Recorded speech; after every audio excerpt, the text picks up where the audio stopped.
Good morning, everyone. Good evening, good afternoon, wherever you are, and welcome to this week's Weekly Energy Boost. My name is Elisheva, and I'm here this beautiful Monday morning with David, and we are talking about how to find your inner leader, a soul's perspective.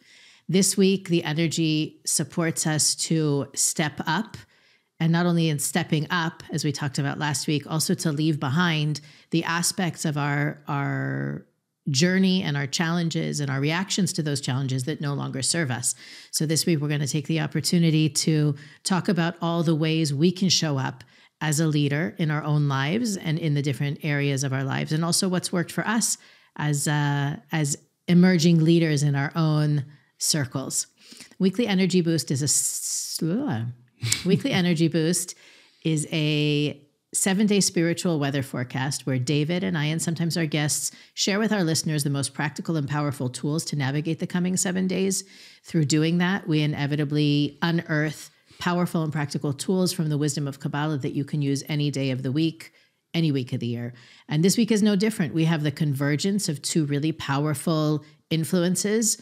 One is this energy of stepping up, and the other is the beginning of this journey we call Pesach, it begins Wednesday night, and it is the 7 days on which we achieve or access the energy of freedom from our egos. And it also begins a 7-week spiritual process that we'll talk about throughout the coming 7 weeks, but it's important to shed light on the different aspects that are influencing the opportunities we're going to experience this week. And again, the whole idea is that in knowing about these opportunities, if you know about them, you can embrace them and you can work with them rather than run from them, avoid them, or make a lot of drama and noise about them and not really take that opportunity. So, David, one of the reasons that this this topic is also timely is we had an episode a couple months ago about leading without followers. And we got a lot of questions from listeners about what that means for people who aren't leaders, who are followers, who are just there, they're just trying to get by, just trying to live a quiet life, happy, leave me alone, don't need attention, don't need a lot of money, don't need a lot of influence, I'm just, doing my thing. How does that attitude or approach affect the universe's desire for each one of us to step into our own leadership? Well, being a leader is a spiritual birthright, because if our goal in life is to become like the Creator, and it also means that we have the spark of the Creator within us. It means that when we are not in leadership mode, we're actually reactive and we're disconnected from the light. So being a leader is not a choice.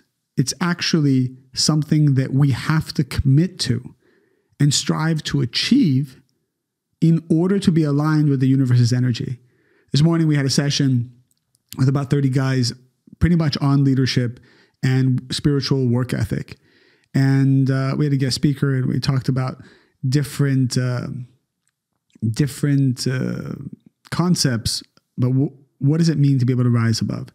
And number one, the first thing is that most people are just reacting to what's happening during their day.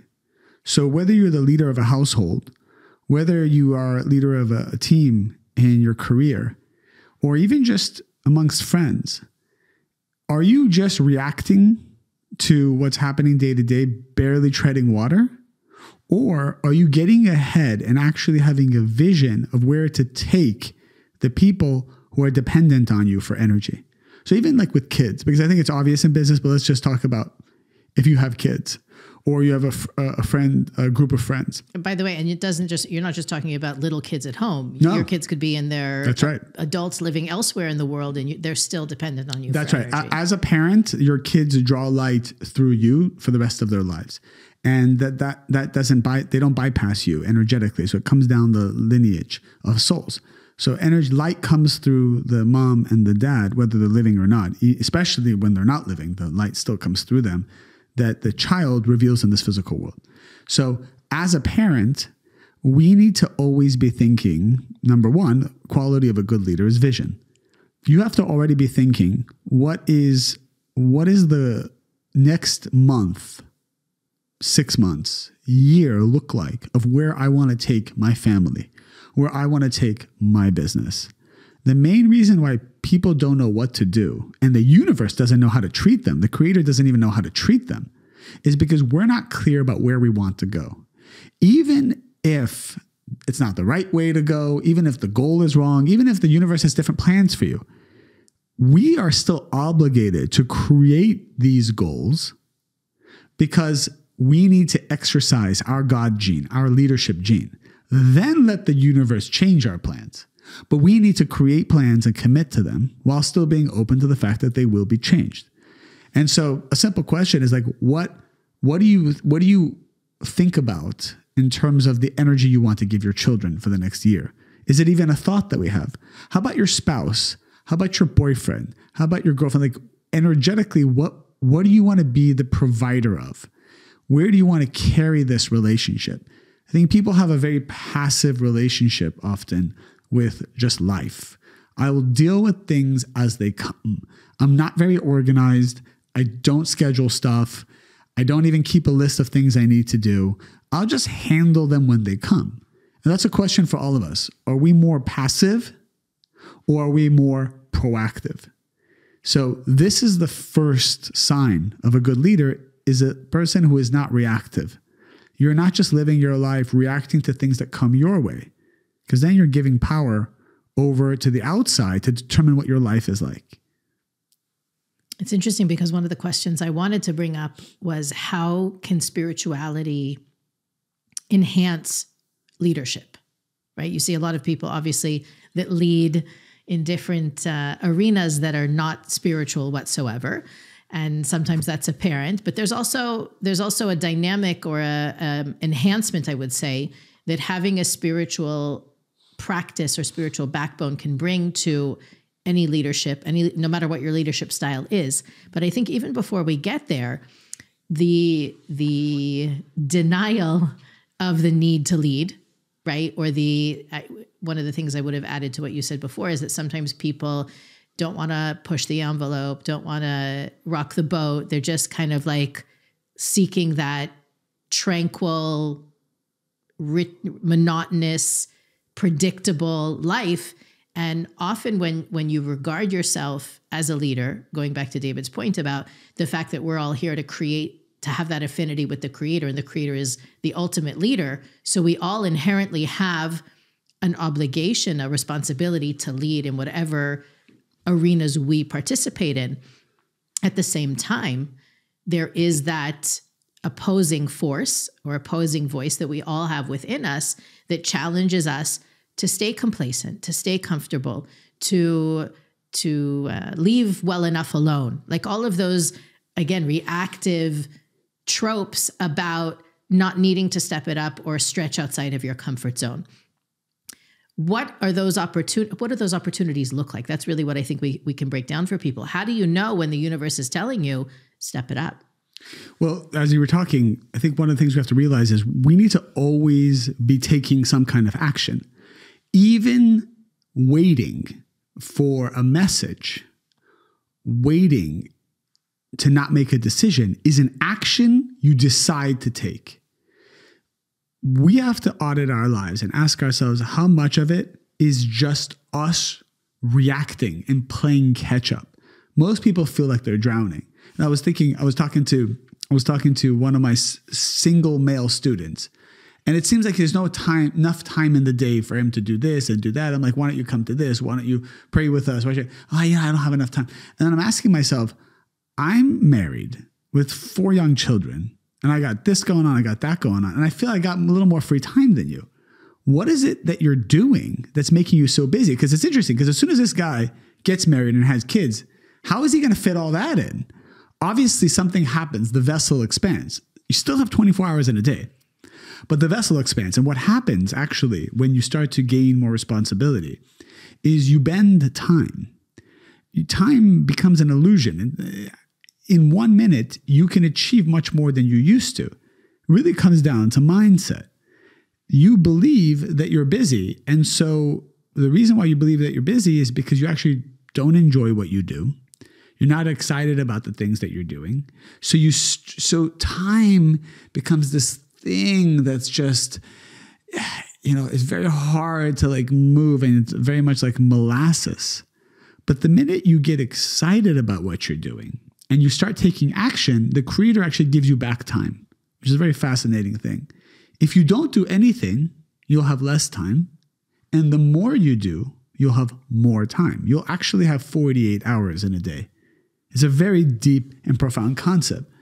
Another example is But before you do the other example, can we flip that concept and talk to the people who have 4 kids and work full time and manage their home and try to be healthy and have a social life? There's also those people that say they can't handle a drop more. And that is because they're reacting to their kids, they're reacting to the job, they're reacting to everything. So like I've talked to people who have lives like that, and I say, well, why don't you come to Kabbalah 1 with me once a week for an hour? And they go, I just told you I have no time. And you're telling me to spend another hour that I don't have. I mean, that's bath time, that's this, that's all the stuff they come up with. And I say, I understand, but let me tell you something.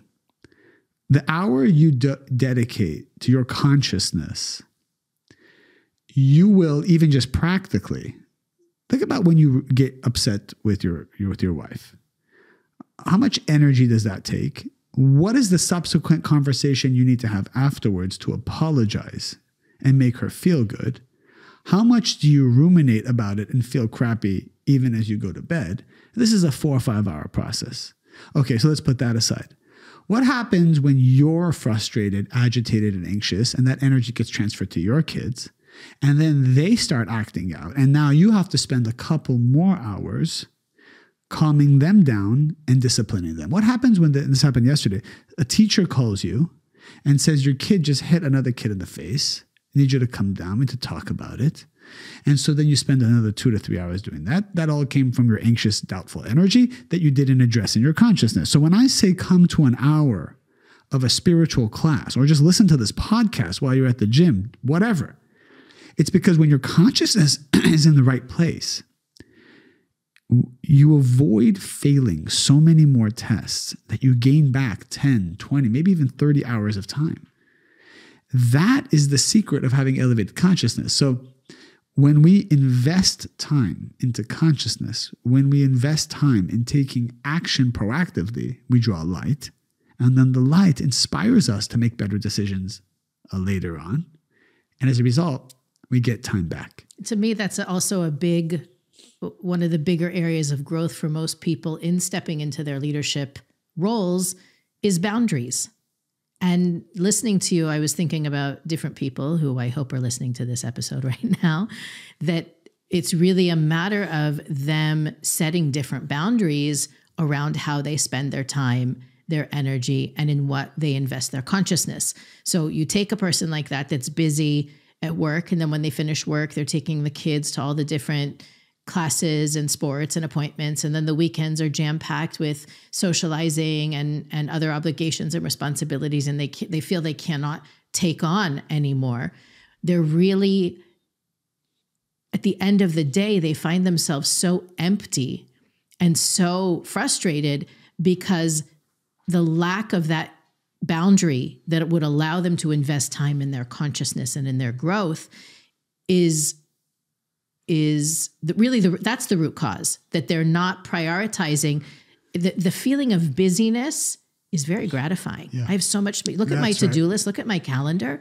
I get so much validation and so much ego stroking from looking at how much I accomplish in any one day at the expense of my happiness, my peace of mind, my satisfaction. I think that's something we don't talk about enough, is that the impetus to do more and to be more comes from being satisfied with where you're at now. And I don't mean complacent satisfied. Sure. I mean gratification. Like look at all the opportunities I have. Look at how full my life is. And how can I extend that strength, that love, that compassion to other areas and other people in my life? It's, there's that joke. If you want something to get done, give it to a busy woman. Yeah. Is it a busy woman, or is it? It is a busy woman. Don't take that away from me. The irony of that statement is, if you ask the busy woman, how happy are they? How fulfilled are they? How nourished and nurtured do they feel from within? the odds are that the answer is very low or not at all. And so the martyrdom that busyness creates, that feeling of, if I stop doing what I'm doing, my empire will crumble, or if I call in sick, X, Y, and Z will happen. One of the things we need to do is check in with ourselves and see, am I nurturing myself, and am I nourished enough energetically and spiritually and consciousness-wise to really say, I am showing up in all these areas of my life. Being physically there doesn't mean you're present. You know, you can sit at the dinner table with your family and not be there. I mean, raise your hand right now if you've done that in the last week, that you're physically in the room, but your desire isn't there, your mental capacity isn't there, your heart isn't there because you're thinking about all the other things you need to do. So this time that we're in right now, right, we're heading up to the full moon of the month of Aries. That sense of pressure is mounting. It's not going down. It's increasing. And that's one of the reasons that this is the week to look at the to-do list and say, how much of it do I really need to be doing? How much of this is mine to do? How much of this can I delegate? And believe it or not, even if you're the head of your household, there are things on your to-do list that you can delegate to not only your children or your partner, but you can literally outsource. Like, there are people you can hire to do it, and you can say, okay, it's not in my budget right now, or I'm busy saving up for this.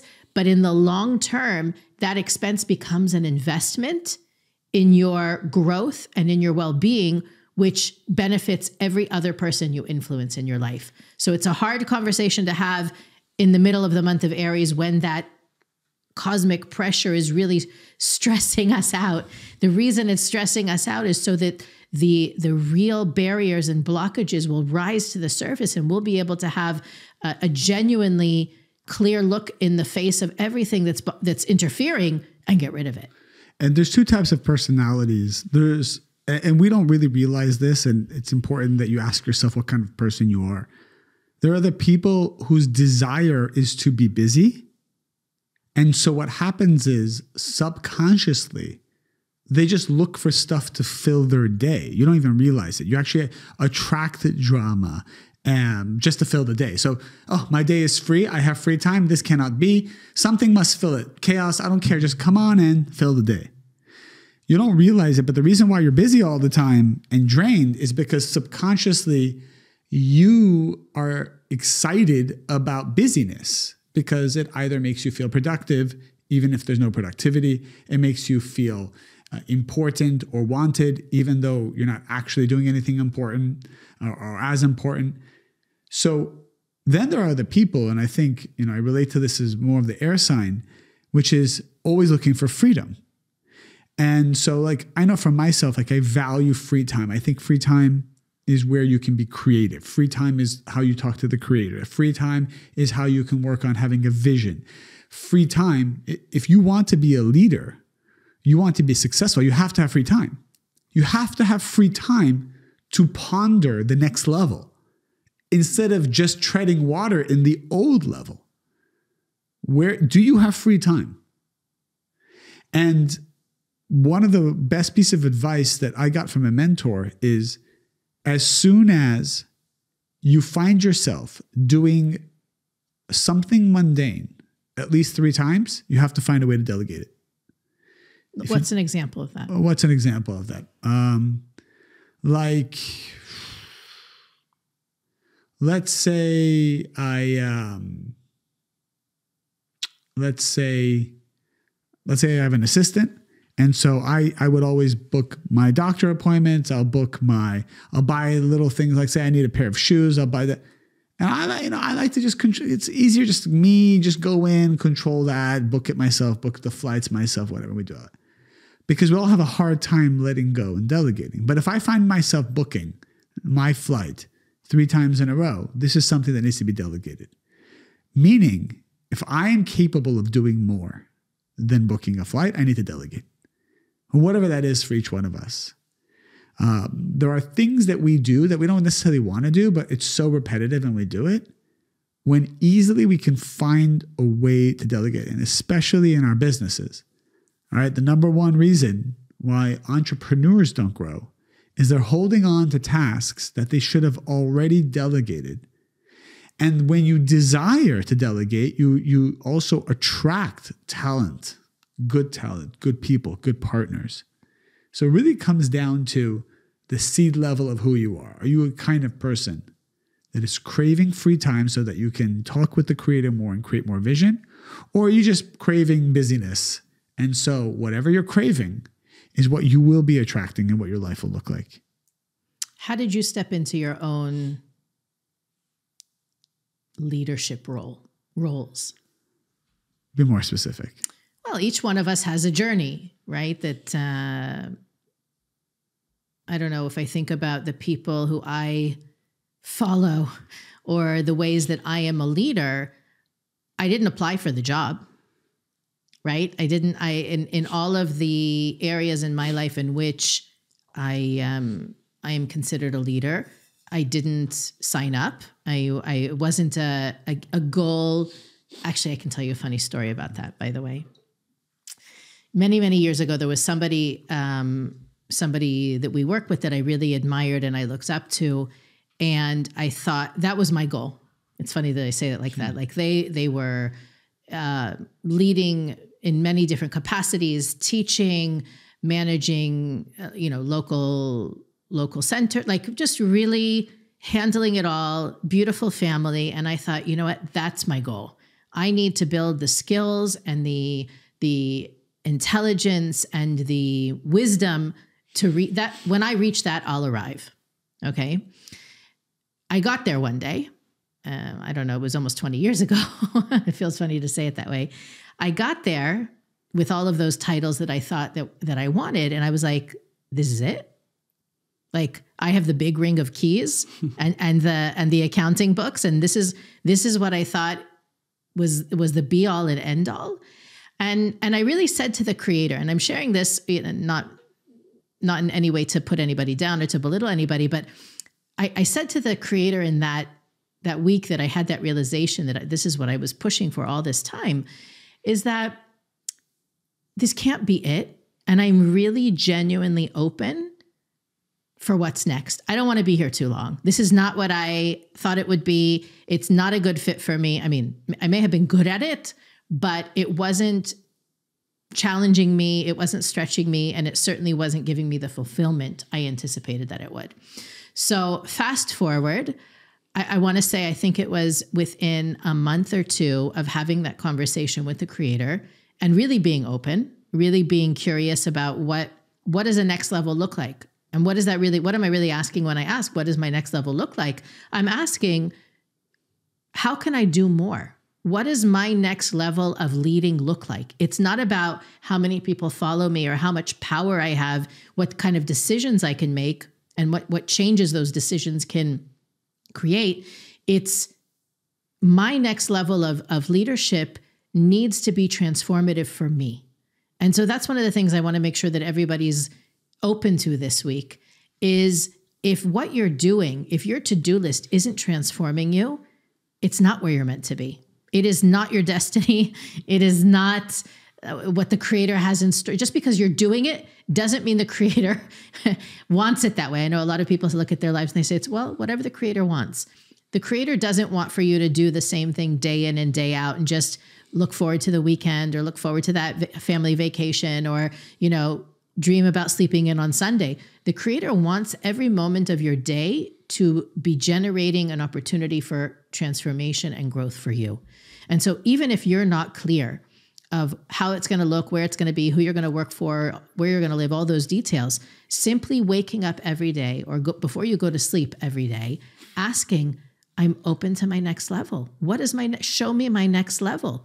And really being open. For me personally, it meant a sudden and drastic move to a different city, to a different department, to a different job and responsibility and team of people to work with that I didn't understand initially and was kind of disappointed with, but obviously was my next level. Once I said it, I leaned into it and I embraced it. And I encourage everybody to be open to that now, because this is also that time of year where we're generating energy for our next level to unfold. We'll close with this. To lead, means also you're not having other energies, thoughts, doubts, desires leading you. So a lot of times people are waiting for an apology, waiting for respect, waiting for clarity, waiting for someone to do something that I expect them to do to improve my life. All of this waiting means you're in a reactive state and not aligned with leadership energy. This is the week that the universe can make clear for us.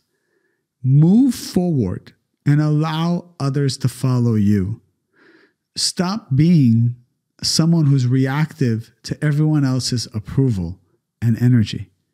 No one finds that physically or spiritually attractive.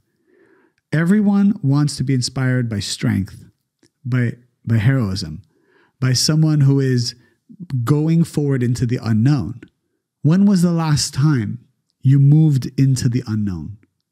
When was the last time you took a risk that you felt was right, but was scary and dark?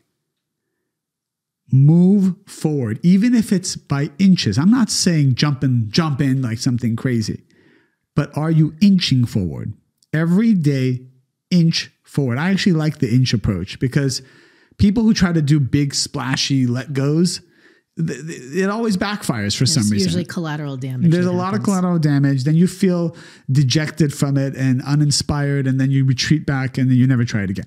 So inching forward every day, checking off something off your list every day, one at a time, that's what chips away at the opponent. When you start to go big, you wake up the dragon. You do not want to go to war with a dragon. Let the dragon sleep. Just slowly give him paper cuts until there's 1,000 of them and he dies. That's honestly the way we need to approach it. Do you have a short anecdote you can share with us about your own journey as a leader? I will say that it's very important to work with, to hire, to spend time with people who win. Forget about what they say. Forget about how they act. Look at their life. Look at their past. Are they winning? Are they achieving? Are they accomplishing? Or are they always having drama? Always kind of like saying one thing but doing another thing. Life, when you look at people's track record in history, which is really the only indicator of confidence in a human being, it's very telling. Now, of course, people can change and all that, but I think that there are, you only have room for like 5% of those experiments where this person has a horrible track record, but you know what? I'll give them a chance. You can't have everyone in your life be like that. You know, I see this with relationships all the time. Like there are yellow flags. This person is on their 4th marriage. That's a yellow kind of red flag. Bad track record. Why now? Is everybody dying? Okay, well, why are they dying? Right? There's these Netflix documentaries about it too. But you got to look into that. Don't be naive about it. Obviously, I'm being exaggerating with the 4 marriages, but even if there's a 45-year-old guy you're dating who's never been married before, that doesn't mean he's not eligible. It means there's some funkiness and some expectations that he has which are not realistic. And you need to get to the bottom of that right away, as opposed to thinking you just became the lucky one because he's waiting for his soulmate. So look for winners. Both can be true. There can be funkiness and he can be waiting for his soulmate. But both are true. But I like people to walk in with eyes wide open and common sense. Spend time with people who are winning. Spend time with people who are breaking through their fears, who are achieving, because that's the energy that you need to feed off of to achieve your leadership. Read biographies about leaders. This is something that one of our students just shared. There's so many books out there from great entrepreneurs, great leaders for the last hundreds of years, how they did it. Extract their consciousness, download it, and it can be part of your life. Love that. Thank you, David. That was really... We're ending on a high note. Weekly Energy Boost is available on all podcast platforms, YouTube, Facebook, and Instagram. You can visit us at weeklyenergyboost.com, where you'll find more information about the things that we think are interesting for our listeners to learn about, as well as the opportunity to contribute to make our podcast possible. You can click the donate button at weeklyenergyboost.com. And as always, please continue to like, rate, review, and of course, share. You may know somebody who's struggling to step into their own leadership shoes right now, and hopefully this wisdom can inspire them as it has you, hopefully. And we'll see you next week on the Weekly Energy Boost.